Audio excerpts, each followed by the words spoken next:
teman-teman, di video kali ini saya akan membahas tentang karya ilmiah populer. Oke, langsung saja. Yang pertama itu pengantar karya ilmiah. Apa sih yang dimaksud dengan karya ilmiah?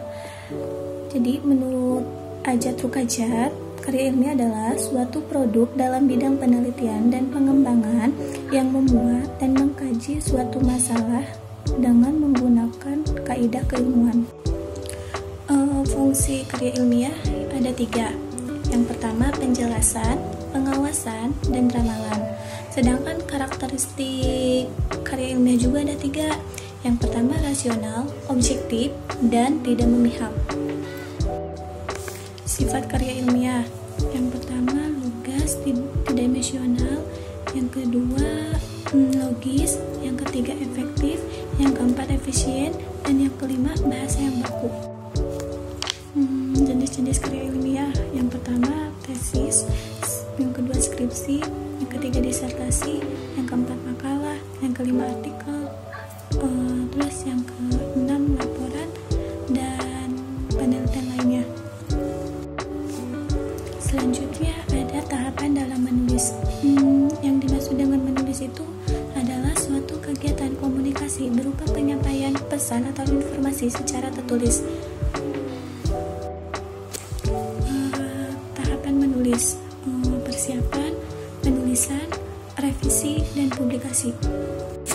Selanjutnya itu ada fungsi kutipan. Fungsi kutipan itu ada 4. Yang pertama sebagai landasan teori, yang kedua sebagai penguat, yang ketiga penjelas, dan yang keempat itu ada bukti. Macam-macam kutipan. Yang pertama kutipan langsung, yaitu mengkopas tulisan tanpa merubah kalimat aslinya. Yang kedua kutipan tidak langsung, yaitu mengkopas tulisan dengan merubah kalimat akan tetapi tidak menghilangkan isinya. Oke, pembahasan selanjutnya itu ada tulisan ilmiah dan populer.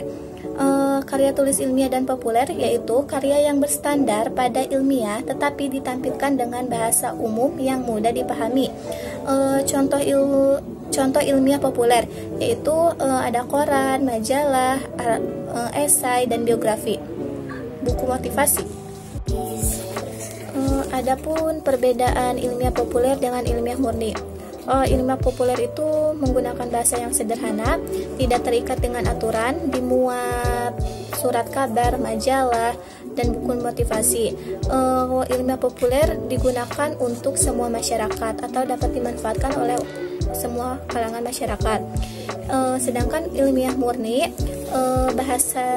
menggunakan bahasa yang baku, terikat dengan aturan, dimuat di jurnal ilmiah, skripsi, tesis, dan disertasi. Ilmiah murni untuk akademisi. Selanjutnya bentuk-bentuk karangan. Bentuk-bentuk karangan itu ada 5. Yang pertama deskripsi, yang kedua narasi, yang ketiga eksposisi, yang keempat argumentasi, dan yang kelima persuasi.